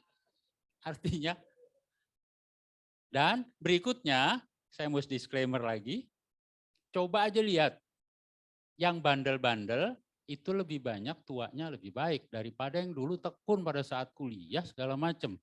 Jadi koruptor juga, jadi penjahat juga, jadi sebetulnya tidak ada korelasi secara umum. Itu. Berikutnya, saya ingin kembali. Nanti dulu lah, ntar kita cerita. Saya mau cerita ke dia ketawa-ketawa nanti, soalnya gawat. Kuku ceritain dikit ya. Jangan ya, jangan. Boleh. Dikit dong. Ceritain dikit. Ya. Suatu saat saya pulang, naik gunung dengan Adi nih. Berdua nih. Tiba-tiba naik bus, kita di belakang. Tiba-tiba busnya berhenti. Lupa daerah mana gitu ya. Daerah Jawa Barat lah. Berhenti. Panik Adi. Kenapa Di? Aduh gue lagi bawa nih. Lagi bawa katanya dia, gue tahu. Kacau. Gue bilang kacau lo Di. Ya terserah dulu lah Di. Gue belakang gak kenal aja ntar. Itu udah panik, busnya berhenti. Udah legal katanya sekarang. Busnya berhenti, ternyata bukan razia polisi. Lega lagi kita, jadi gak ada masalah. Jadi sebetulnya ada yang bandel, sekarang udah haji dia. Dan mendaki gunung yang dulu Rasulullah. Kan keren banget, belum semuanya. Jadi nggak ada hubungan sebetulnya. Secara langsung. Berikutnya saya ingin kembalikan lagi bahwa kita diskusi ini adalah diskusi kok yang ini ya. Saya punya PowerPoint-nya sebetulnya. Jangan ini usut ini. Usut. Saya punya PowerPoint-nya cuma 3. Bentar. Ini beliau. Mbak Yasmin. Jadi, nanti PowerPoint-nya seperti itu. Kita kembali ke diskusi adalah yang pertama. Bahwa yang kita diskusikan adalah mahasiswa pecinta alam. Jadi kita batasi mahasiswa. Kemudian yang kedua, mahasiswa pencinta alam ini pasti di bawah UKM, unit kegiatan kemahasiswaan. Dan itu di bawah biasanya direktur kemahasiswaan. Dan biasanya di bawah wakil rektor, mahasiswa dan alumni. Dan itu masuk dalam statuta. Kalau kita batasi mahasiswa pecinta alam. Persoalannya adalah seringkali mahasiswa pecinta alam itu punya anggaran dasar tersendiri. Yang di sana ada namanya Mapala yang alumni itu. Buat kami, saya dan Adi ini Mapala alumni, katanya Mapala luar biasa. Ada lagi juga Mapala honoris causa, Mapala kehormatan. Om Dan malah kehormatan, Om Dan ini Mapala kehormatan, Mapala UI kehormatan. Mereka-mereka ini seringkali, persis seperti kawan-kawan tadi katakan, itu niatnya baik, masih ikut di dalam. Dan kadangkala mereka ini lebih senior dari rektornya, lebih senior dari dekannya. Akhirnya tambahan sedikit susah juga. Nyebut statuta. Jadi musyawarah KAPA yang terakhir akhirnya menerima alumni untuk memimpin kegiatan. Jadi musyawarah KAPA yang terakhir itu memberikan wewenang kepada alumni untuk memimpin kegiatan. Karena mereka menyadari multi-years program itu almost impossible bisa dikerjakan oleh mahasiswa pencinta alam. Karena mereka cuma punya waktu 4 tahun di kampus. Ya, dengan demikian musyawarah KAPA mengubah ADART mereka dengan mensahkan anggota alumni sih tetap tidak boleh dipilih dan memilih, hak memilih dan memilihnya nggak boleh, tapi dia diperkenankan untuk memimpin kegiatan, program kegiatan atas mandat dari ketua KAPA-nya. Oke. Itu tambahannya. Sebetulnya apa yang diputuskan dalam musyawarah itu kalau dilihat dari sisi rektor, warek dan direktur itu ilegal. Karena apa? Bukan mahasiswa. Dia nggak boleh memimpin. Karena memberikan SK mahasiswa kepada non-mahasiswa itu nggak boleh, ilegal itu. Jadi kalau ilegal, kalaupun nanti anggarannya dari kampus, APBN dan lain-lain, itu bisa kena loh. Jadi enggak, nah, good. Nanti dulu di komentar nggak selesai ntar gitu deh. kita mandi kita aja. Jadi gini, terpaksa nurut gue senior, Karena- kualat ntar gue. Levelnya kan di dekanat. Dekanat menyetujui karena mereka memahami permasalahan yang dihadapi mahasiswa. Misalnya contoh sederhana yang paling konkret deh. Panitia 50 tahun KPA FTUI itu ada rangkaian kegiatan, itu dipimpin oleh alumni. Karena ada duit banyak itu. Ya, programnya itu melibatkan uang yang besar yang almost impossible bisa diadakan oleh mahasiswa. Ya, mereka ya bisa lah bikin sederhana, tumpengan di kampus, bisa lah. Ya, tapi kalau bikin program besar sampai seminar besar, alumni yang turun tangan. Dan alhamdulillah perubahan itu tidak diveto oleh dekan. Itu masalahnya. Artinya Tidak dekannya, diveto oleh dekan. Itu aja masalahnya. itu artinya memang dekannya berani ambil resiko itu. Kalau kita bicara regulasi. Baik, saya teruskan. Jadi untuk perguruan tinggi pun ada dua jenis perguruan tinggi. Perguruan tinggi negeri, swasta. Negeri pun macam-macam. Ada negeri yang masih seperti dulu, awal-awal, UI. Yang kalau bayar itu rekeningnya ke Menteri Keuangan. Tapi juga ada yang Badan Layanan Umum yang lebih bebas. Yang terakhir adalah yang PTNBH yang udah pakai BH. Udah dewasa dia. Yang pakai BH itu lebih bebas. Jadi rektornya tidak terikat dengan regulasi keundang-undangan. Jadi dia terikat kepada statuta saja. Mungkin UI karena statutanya PTNBH, dia diberikan kebebasan itu. Mungkin, saya nggak tahu. Nggak tahu, mudah-mudahan. Tapi di UNJ, ya itu dia. Baik, kemudian terus coba-coba. Nah, kemudian berikutnya adalah yang pertama dulu, yang pertama. Terus, baik. Apa yang saya sampaikan ini secara nggak sadar jadi semacam rangkuman. Jadi apa yang saya tulis nomor 6 itu persis apa yang disampaikan tadi. Zaman-zaman kejayaan. Kalau kami sebelum menyebutnya sekolah atau naik gunung nggak boleh ganggu kuliah. Naik gunung nggak boleh ganggu kuliah. Itu zaman-zaman kuliah masih bisa 11 tahun. Kemudian IPK-nya rata baru 2,5. SPP-nya saya dulu hanya bayar 17.500 sama dengan fakultas kedokteran. Dan SPP Fakultas Ekonomi itu masih 15.000 dan saya bayar base kota masih 25 perak. Tapi itu zaman itu. Zaman yang menurut saya kenapa bisa begitu? Karena manajemen pendidikan tingginya masih belum ajak. Belum ajak, dosen-dosennya masih kuliah di luar negeri, dosen yang ada masih cabutan, belum ajak, jadi mahasiswanya bisa tanda kutip yang ngelantur kemana-mana, tanda kutip jadi positif. Kelayapan daki gunung. Itu beruntung kita. Dan di titik itulah gagah-gagahan seperti yang saya bilang tadi itu keren, itu menjadi elit. Kita kemana-mana, wah luar biasa. Dan kadang-kadang itu pulang langsung ke kampus, nggak mandi dan lain-lain. Mungkin titik itu juga yang menjadi titik tolak. Jadi Mapala UI jadi punya stigma buruk. Mungkin, saya juga nggak tahu. Berikutnya, next. Kita ke konteks masa kini. Konteks masa kini seperti yang diceritakan tadi, tuntutan kuliah, persaingan masuk perguruan tinggi, olahraga ekstrim tidak lagi eksklusif. Akhirnya saya katakan bahwa kalau Lion Air itu bisa mengatakan everybody can fly, sekarang everybody can climb Everest. Sejauh Anda sehat, bisa naik Everest katanya. Karena teknologi, uang, dan lain-lain, akses itu sudah ada. Akhirnya sesuatu yang ekstrim, itu sudah tidak lagi ekstrim, eksklusif sudah tidak lagi eksklusif. Berikutnya, jika dulu quest for adventures, jadi kita mencari sesuatu makna itu dengan petualangan. Sekarang tidak lagi. Seperti tadi, ternyata di UNJ sendiri sudah ada apa tadi itu? Prodi olahraga rekreasi. Saya catat rekreasinya. Sekarang quest for recreation, not quest for adventures.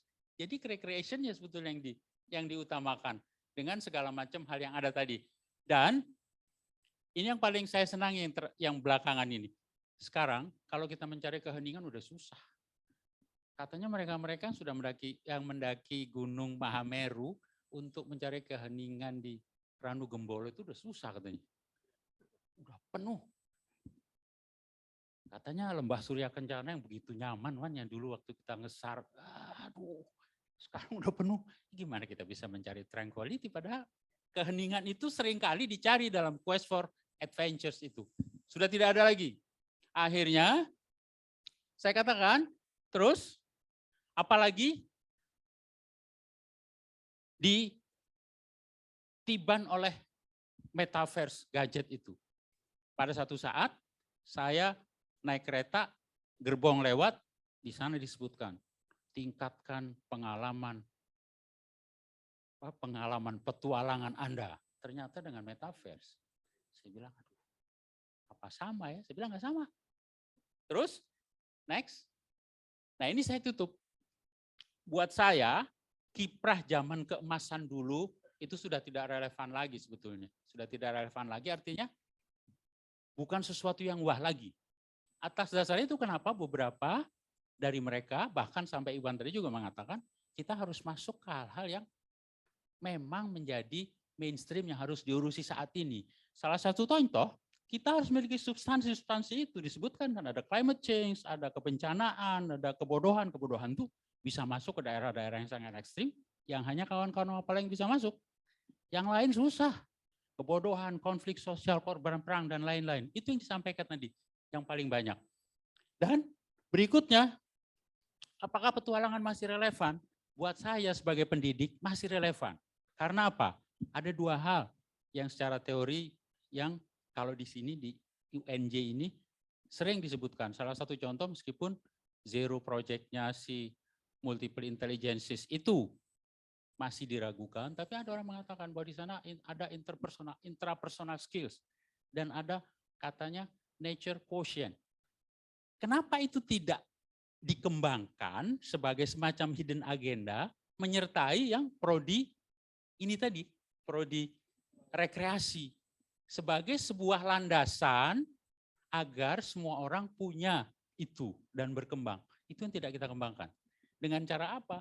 Contoh tadi Iwan mengatakan di sana, ternyata mulai SD, SMP itu di-guide untuk itu.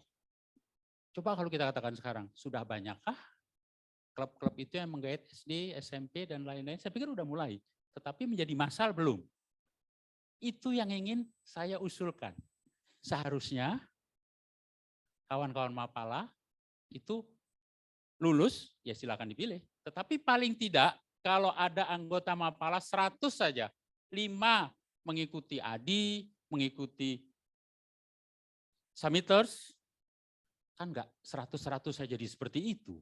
Sisanya kan yang dibutuhkan adalah sense untuk mengikuti hal yang basic climate change, bencana dan lain-lain. Karena rata-rata yang mengalami di situ. Jadi saya usulkan terutama untuk yang di IKIP ini kembangkan untuk hal-hal yang mendasar sebagaimana juga basic kita ada sains, ada matematik, ada bahasa termasuk juga basic untuk pemahaman atau sense kita kepada alam. Jadi saya pikir paparan terakhir saya ini jadi semacam rangkuman secara nggak sadar dari apa yang semua yang dibicarakan. Demikian. Assalamualaikum warahmatullahi wabarakatuh. Waalaikumsalam warahmatullahi wabarakatuh. Ini rangkumannya sangat tajam ya, terarah ya. Oke, kita punya kesempatan 4 penanya, 3 offline dan 1 online. Dan untuk para penanya, wah kita masih banyak hadiah nih untuk para penanya. Yuk, acung tangannya yang mau bertanya, 3 offline dan 1 online. Monggo. Oke, Om Yon. 1, 2 lagi. Oke. Yang di belakang dulu Mbak Hana ya. Mbak Hana, kemudian berikutnya. Oke, yang pertama dengan Pak Yon terlebih dahulu. Mic-nya boleh dibantu? Cek. Oke. Ya. Silakan, Bang Yon.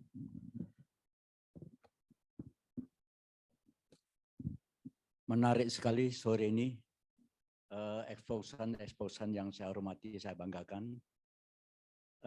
Saya tujukan ke Kang Aryas Imbas. Menarik cerita semua. Cuma saya kaitan dengan prestasi, bukti, barang bukti, dan saksi. Apakah perlu dicantumkan suatu dalam regulasi aturan? Kalau tadi disebutkan Kang Ogun sampai rame, badai, dan ini aku juga baca dan saya sempat 3 kali telepon sama yang bersangkutan, bukan Ogun, maksudnya wanita pendaki pertama menurut bukunya Kang Gunawan untuk ininya. Jadi di situ menarik sekali. Tanggal 26 September 1996 dia mendaki, orang putri pertama Indonesia mendaki puncak Mount Everest. Dia dapat sertifikat. Ini buktinya sertifikat. Terus aku tanya, fotonya ada Clara? Fotonya ada Clara. Dia bilang, badai mas, ada badai. Oke, kemungkinan alasan kedua, kalau kita sertifikat, oke aja. Mungkin seperti gunung lain ada sertifikat. Tapi yang penting di sini adalah kaitan prestasi dan kepercayaan. Misalkan ditugaskan oleh presiden kedua waktu itu, Tete Bingkai, fotonya beliau, yang presiden nomor 2, supaya ini dititip sampai puncak Mount Everest untuk ininya. Gitu. Jadi pertanyaan saya atau masukan saya adalah, perlukah kita, saya pikir perlu, karena masalah bukti, ada suatu regulasi, aturan, kita pecinta alam, mahasiswa pecinta alam juga, kita bentuk suatu pertemuan atau gimana, dibikin regulasi. Ada sertifikat? Ya. Tapi evidence, bukti foto itu perlu. Tidak hanya bukti foto, tapi perlu juga saksi. Karena foto zaman digital bisa dibuat di mana-mana. Itu aja masukan dari saya. Oke. Terima kasih. Terima kasih Bang Yon. Bisa langsung dijawab Bang Aris? Ya, terima kasih Bang Yon. Pada dasarnya sudah dijawab Bang Yon sendiri bahwa itu perlu atau tidak perlu. Perlu. Sesuatu yang kita kira tidak perlu sekarang pada masa mendatang itu ternyata perlu. Beberapa kegiatan perkumpulan ataupun apapun namanya itu yang dulu nggak kita kira bakal ada, ternyata ada. Berarti entah kapan regulasi itu memang perlu. Itu menurut saya pribadi, mohon maaf kalau kurang tepat. Bukti lain misalnya sertifikasi segala macam, jelas. Tetapi foto, makanya saya tadi pernah bicara, mohon maaf, bahwa tanpa foto, sebuah petualangan itu acap kali dianggap bohong belaka. Tanpa foto.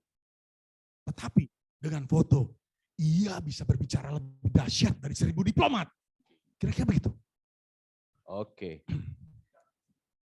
Iya. Iya. Nah, itu bisa alat bukti itu ya. dalam regulasinya. Misalnya poin ini, Oke. ya ada poinnya, syaratnya ini, saksinya ini, atau Siap. macam. Ya. Oke. Terima kasih. Terima kasih Bang Aris. Iya. Kalau di sertifikasi itu ada namanya bukti langsung itu. Dia menunjukkan foto-foto, kegiatan dan lain sebagainya, dan itu yang akan memvalidasi dari tim asesor. Nah, itu penting sekali itu. Oke, thank you Bang Yon. Selanjutnya Mbak Hana. Boleh? Assalamualaikum warahmatullahi wabarakatuh. Saya Nana dari TMS 7. Saya mau bertanya untuk Mas Rahman. Saya agak tertarik dengan usaha yang Mas jalankan untuk open trip ya. Pertanyaan saya, how you to build relationship untuk bisa menjaring banyaknya masa yang bisa ikut ke open tripnya Mas Rahman. Terima kasih. Oke, langsung aja dijawab Mas Rahman. Oke, buat masyarakat menarik minat, yang pertama produknya dulu. Kita kualitas produk. Kan saya jualan trip wisata gunung. Pertama, saya juga sedikit merubah nih paradigma yang tadinya naik gunung itu susah-susahan, berat gitu, tapi diganti menjadi sebuah naik gunung nyaman ala sultan gitu. Caranya gimana? Kita tonjolin dengan produk unggulan kita taruh di gunung yang kategorinya mudah. Saya paling banyak trip itu ke Papandayan sama Perahu Dieng. Mungkin kan rendah ya, dari kita kenalin orang ya kenalin dengan yang rendah dulu. Sehingga ketika kita ngajak orang naik gunung kemudian dia nyaman, pasti dia akan tertarik tuh untuk gunung-gunung apa lagi nih selanjutnya gitu. Jadi repeat order lah kalau dari sisi bisnis itu kan. Nah itu pertama dari medannya, kemudian kemasan. Benar tadi kemasan digital. Mungkin kalau teman-teman saya lihat, saya kan di main outdoor tuh. Konten tadi ya, kita nguatin konten-konten, terus saya juga ngajak sekarang ada influencer atau toko-toko yang memang dia bukan orang mapala, orang pecinta alam, tapi orang baru, artis atau apa, kita ajak naik gunung, oh dia aja bisa, masa gue nggak bisa sih gitu. Nah itu sehingga orang menjadi tertarik. Itu kemasannya kita olah jadi menarik. Gitu. Dan termasuk juga segmented ya, segmentednya selain perorangan, family gitu ya, keluarga, kita juga menyasar ke corporate. Bener banyak sekarang corporate itu semua butuh healing lah. Bahasanya anak-anak sekarang kan butuh healing, butuh apa. Dan bahkan semacam pandemi, tren naik gunung itu tinggi. Orang butuh ke alam. Nah itu kita fasilitasi, kita sasar mereka juga pendekatan. Nah kalau kita bawa misalnya ke Papandayan, ke Dieng, itu kan bisa big group. Satu perusahaan 30, 50 orang, 100 orang kita bawa ke sana. Secara safety-nya, manajemennya tetap kita penuhi. Mereka aman, mereka nyaman, ya udah gitu. Oke. Nah dari situ kan mereka akan people to people gitu ya. Nyebarin lagi ke semua, makin terbuka, oh naik gunung tuh everyone can hike, can climb gitu. Oke, kejawab Mbak Hana. Apa mau nanya juga profitnya berapa persen? Wih, marginnya biar lebih menggugah nih kan. Kira-kira kalau profitnya itu dibayangkan buat minimal UMR berapa kali lipat? Nah itu kira-kira ada mau disampaikan juga profitnya, margin? Enggak? Buat naik gunung kalau kayak Papandayan itu saya bisa jual 2 juta. 2 juta per Iya. orang. Bahkan gunung perahu aja buat training saya pernah jual 12 juta. Corporate 12 ya. juta, Top leader corporate. tapi. Iya. BOD dan juga expat. Iya. Gitu. Lewat naik gunung gitu. Yang tentunya orang masih value-nya yang diberikan iya. ya. Dan beda rata-rata ya. kalau margin trip gunung 25% ke atas lah gitu. 25% ke atas. Tuh. Udah mulai kelihatan toh? Ya, asik ya.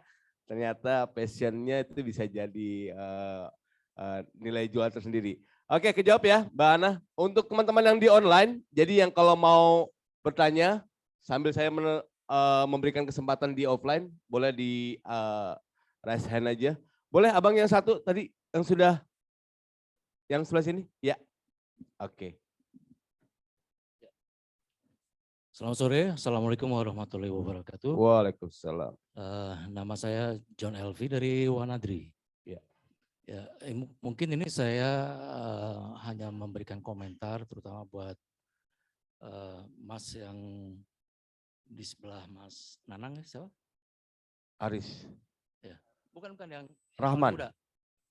Ya, saya sih merangkum aja dari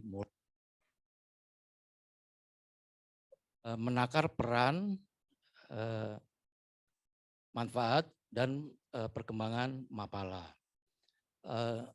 Saya coba membandingkan dengan zaman saya kuliah. Ya. Saya kuliah zaman tahun 70-an lah.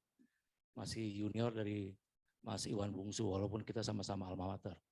Nah, yang sekarang ini tantangannya, menurut saya potensi berkembangnya Mapala itu jauh lebih besar daripada zaman saya. Kenapa? Zaman saya tuh keunggulannya cuman kita seolah-olah bebas lah mau kuliah. Kamu mau kuliah 7 tahun ke 8 tahun, terserah aja. Tinggal nanti ada SK aja, drop out. Nah zaman saya keenakan di Wanadri gitu, jadi kelamaan. Tapi kalau sekarang itu didukung oleh sarana yang jauh lebih baik daripada zaman saya dulu. Misalnya sosial media ya, seperti tadi Mas Aris ya, dari fotografi. Nah, fotografi mendukung sosial media. Perkembangan Mapala di kampus-kampus itu akan sangat berpotensi besar dengan memanfaatkan ilmu-ilmu dari si mahasiswa masing-masing gitu. Didukung lagi mungkin dengan sertifikasi dari Mas Adiseno, misalnya dari jurusan geologi, dia bisa manjat tebing, bisa mempelajari bebatuan, dan bisa dia viralkan bahwa di daerah ini, singkapan ini adalah sekian juta tahun. Nah, itu bisa berkembang Mapala itu. Demikian juga untuk yang jurusan biologi. Bagaimana tanaman endemik di satu tempat itu sudah dalam kondisi memprihatinkan. Nah, ini bisa diviralkan ya lewat si kelompok Mapala ini. Nah, ditambah lagi nanti ada lagi tadi ada rekan kita dari PKN ya. Nah, kalau forum komunikasi dari Mapala ini berlanjut terus, ini akan menjadi booming gitu. Ya. Jadi dengan adanya forum komunikasi ini, misalnya forum komunikasi Mapala seluruh Indonesia, pihak-pihak rektorat itu akan mulai melihat ini potensi yang positif gitu. Ya. Dan ya mungkin dengan begitu, bisa mendukung satu sama lain Mapala gitu. Mapala yang di UPN bisa didukung oleh Mapala dari UI atau dari UNJ gitu. Nah, ini yang saya lihat ke depannya Mapala akan datang itu malah jauh lebih berpotensi berkembang dibanding masa-masa dulu gitu ya. Karena semua sekarang tersedia lintas batas waktu dan dunia jarak itu sekarang udah tertembusi gitu. Nah, ini yang mudah-mudahan melalui forum ini kita bisa bersatu dan kita bisa berkembang dan mengembangkan satu saling sharing informasi, komunikasi sehingga Mapala ini enggak hanya satu aja, jangan hanya satu Mapala dari perguruan tinggi A, tapi kita berkembang bersama-sama gitu seluruh Indonesia. Nah, itu mungkin harapan saya, mudah-mudahan teman-teman dari Mapala bisa tergerak dan saya juga tadi malam juga sangat apresiasi begitu kita komentar di Kofadis itu ratusan yang langsung saling jawab-menjawab gitu. Itu luar biasa sekali sehingga saya juga akhirnya juga wah sayang sekali ya kalau momen ini nggak kita bangun ya. Dulu kita punya sarana Gladian ya. Nah, sekarang kita udah nggak tahu lah bagaimana. Tapi dengan sosial media, WhatsApp atau Instagram, kita bisa bersatu bersama-sama. Gitu. Ya. Terima kasih, itu aja saran saya. Mungkin kalau ada komentar, silakan. Assalamualaikum warahmatullahi wabarakatuh. Waalaikumsalam. Thank you Bang Joni. Oke, bukan pertanyaan berarti ya, berarti menambahkan ya, masukan. Oke, makasih Bang Joni. Nanti kita coba ini lagi nih, lobby lagi nih, para sponsor nih buat menyelenggarakan lagi. Gimana? Oh Bang John. Oke. Oke, yang untuk di online apakah ada yang mau bertanya? Tidak ada? Hitung 1, sampai 5, 2, 3, 4. Ini Bang Alek juga ngeluarin ini nih hadiah buat TKPK nih. Satu yang nilainya 6,5 juta. Dia ngeluarin 3 voucher. Ternyata nggak ada ya? Oke, ada? Oh, Raisen, siapa ya? Hai Satria, mahasiswa. Boleh di open kameranya? Bentar, kamera Bang. on. Nggak pakai kerudung Roll soalnya. and action. Oh, belum. Coba. Kalau memang mau bertanya, dengan ketiga ya, nggak ada respon, saya akan tutup. 1, 2, dan 3. Oh, ada. Oke, silakan Mas Satria, on kamera. Maaf Bang, nggak pakai kerudung, jadi boleh nggak pakai. Oh, boleh. Kamera boleh nggak? Boleh. Silakan. Ya, terima kasih semuanya. Assalamualaikum warahmatullahi wabarakatuh dan selamat malam semuanya. Terima kasih para pemateri yang sudah memaparkan banyak sekali. Jujur saya dari MSIPAL, mahasiswa komputer pecinta alam, Akademi Ilmu Komputer Ternate, Maluku Utara.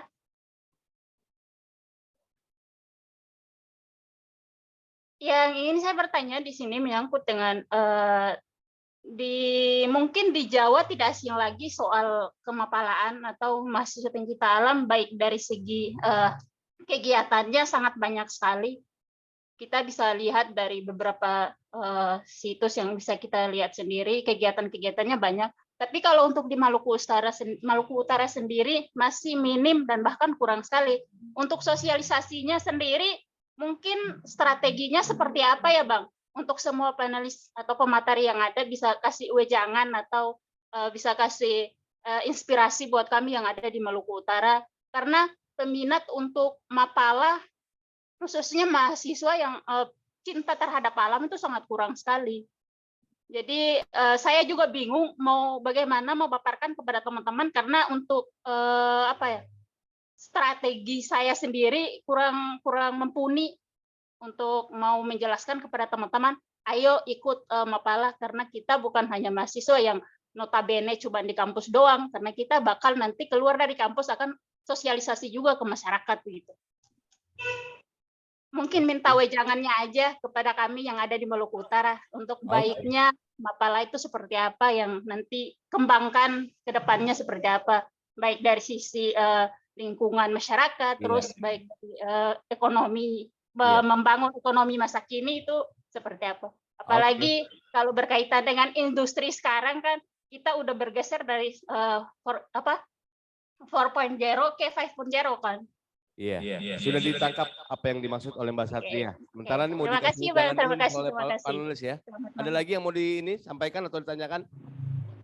Tidak ada? Cukup ya. Oke, silakan untuk para panelis. Om Nanang memberikan wejangan ya kan. Silakan. Satria ya? Satria, Mbak Satria. Mbak Maluku Satria. Utara. Maluku Utara, luar biasa. Berarti sudah lebih dari Isya, sudah mau tahajud di sana ya. Bagus. Buat saya, sebetulnya yang harus dikuatkan adalah relevansi dengan mengapa mahasiswa mau masuk klubnya. Karena kan dari pagi sampai siang ini udah dikatakan, kalau hanya sekedar rekreasi dan juga mau tertinggi average, sendirian aja bisa. Jadi jawabannya buat apa berorganisasi kalau saya sendirian bisa? Artinya memang harus difokuskan. Anda membuat organisasi keuntungannya apa? Agak melenceng dikit. Saya tadi ngobrol dengan Iwan. Bercerita tentang Sierra Club. Hebatnya Sierra Club menjadi pressure group. Saya katakan, Wan bisa nggak kita jadi pressure group, Pak? Wan, oh bisa. Nah ketika organisasi forum ini bisa menjadi pressure group, itu menjadi keuntungan buat mereka. Saya bisa ikut di sana karena dengan di sana saya bisa mendapatkan kelebihan yang tidak akan bisa saya dapatkan jika saya individu. Persoalannya siapa yang mau memulai, siapa yang akan memimpin, biasanya kan begitu tuh. Pendobraknya bertengkar-tengkar juga, ya bertengkar juga nggak apa-apa. Biasanya dengan bertengkar kita bisa menemukan solusi-solusi dan berjalan.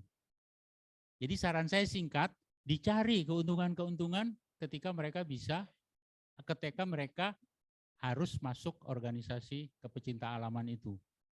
Kalau mau pendekatannya kebijakan, masukin kebijakan ke kurikulum, selesai. Tapi kan tidak sehat menurut saya seperti itu. Kayak pramuka misalnya. Boleh?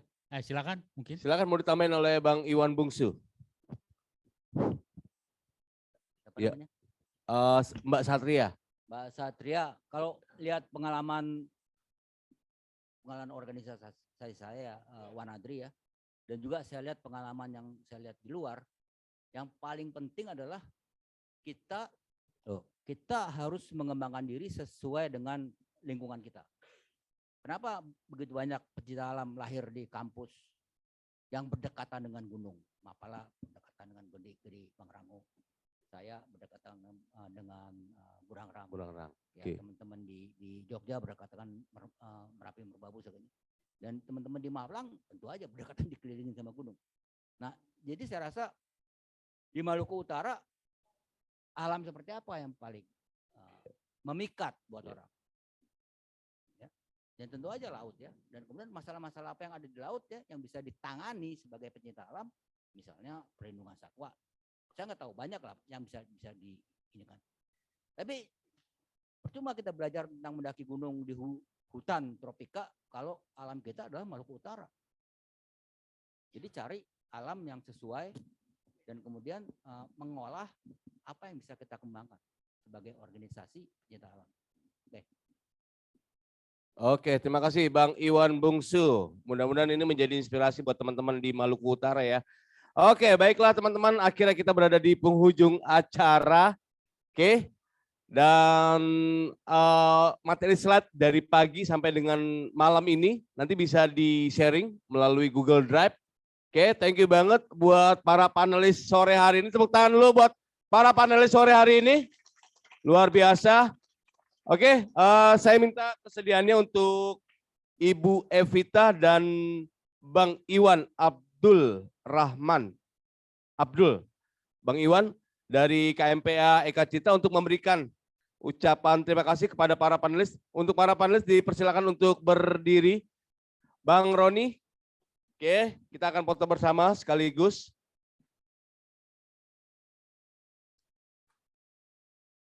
Saya nggak kebagian, Bu.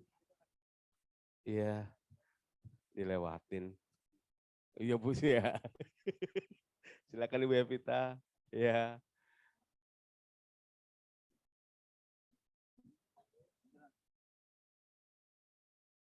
Ya, silakan kita foto bersama terlebih dahulu, Bu Evita, Pak Abdul, Bang Roni, untuk tetap ada di atas panggung.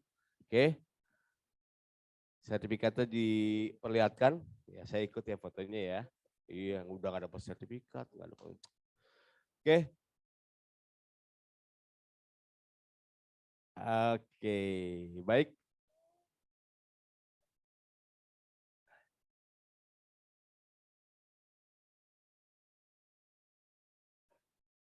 Oke, terima kasih banyak untuk para panelis. Oke, terima kasih banyak atas kehadirannya. Ya, makasih banyak. Selanjutnya acara saya serahkan ke Bang Roni terlebih dahulu. Oke, saya kira sudah lewat maghrib, bentar lagi udah mau isya. Mari kita sudahi pertemuan hari ini. Saya pesan kepada teman-teman organisasi Mapala yang masih aktif di kampus. Yotves Goes to Campus ini kan prakarsai saja. Ini mungkin baru pertama kali kita bikinkan gitu, kita berikan contoh pada teman-teman. Di Indonesia ini ada 3.200 universitas di bawah Dikti dan ada 800 di bawah Departemen Agama. Saya nggak salah dan mungkin nggak terlalu berlebihan. Mungkin setelah acara hari ini, silakan teman-teman dengan grup fokus masing-masing, lahirkan 1000 lagi diskusi-diskusi yang lebih fokus. Lahirkan kebijakan-kebijakan baru yang bisa membuat organisasi Mapala di kampus makin eksis, bukan makin hilang. Silakan, itu tantangan dari saya. Narasumber banyak, terima kasih banyak kepada panelis dari pagi sampai malam ini. Mereka orang-orang pendahulu kalian, juga termasuk senior saya. Silakan dipakai dokter-dokter, orang-orang pintar. Silakan mau dipanggil, mau ke Papua, mau ke Aceh, mau kemana, silakan. Banyak orang hebat, saya juga salut buat teman di Maluku Utara. Berarti silakan teman-teman kolaborasi, silakan kontak Universitas di Maluku Utara, forum komunikasi pencinta alam, silakan kontak, lakukan. Berbagi ilmu, berbagi pengalaman kepada mereka supaya kegiatan Mapala se-Indonesia ini ya rata ya. Memang fungsinya bisa di samping keterampilan di alam, lingkungan, pembangunan soft skill karakter dirinya bisa dapat. Saya kira itu aja, saya berharap akan lahir lebih banyak kegiatan-kegiatan yang bersifat akademisi dari kalangan kampus dan Mapala dapat menjadi tolak ukur kegiatan pencinta alam Indonesia. Itu aja, selamat sore menjelang malam. Assalamualaikum warahmatullahi wabarakatuh. Alright, tepuk tangan yang meriah buat kita semuanya. Pada akhirnya saya MC sekaligus moderator yang bertugas pada hari ini. Ada Abek dan ada Sis dan seluruh panitia yang terlibat. Mohon maaf lahir batin jikalau ada kekurangan pelayanan, kekurangan kata salah ucap dan lain sebagainya. Wabillahi taufiq wal hidayah. Wassalamualaikum warahmatullahi wabarakatuh.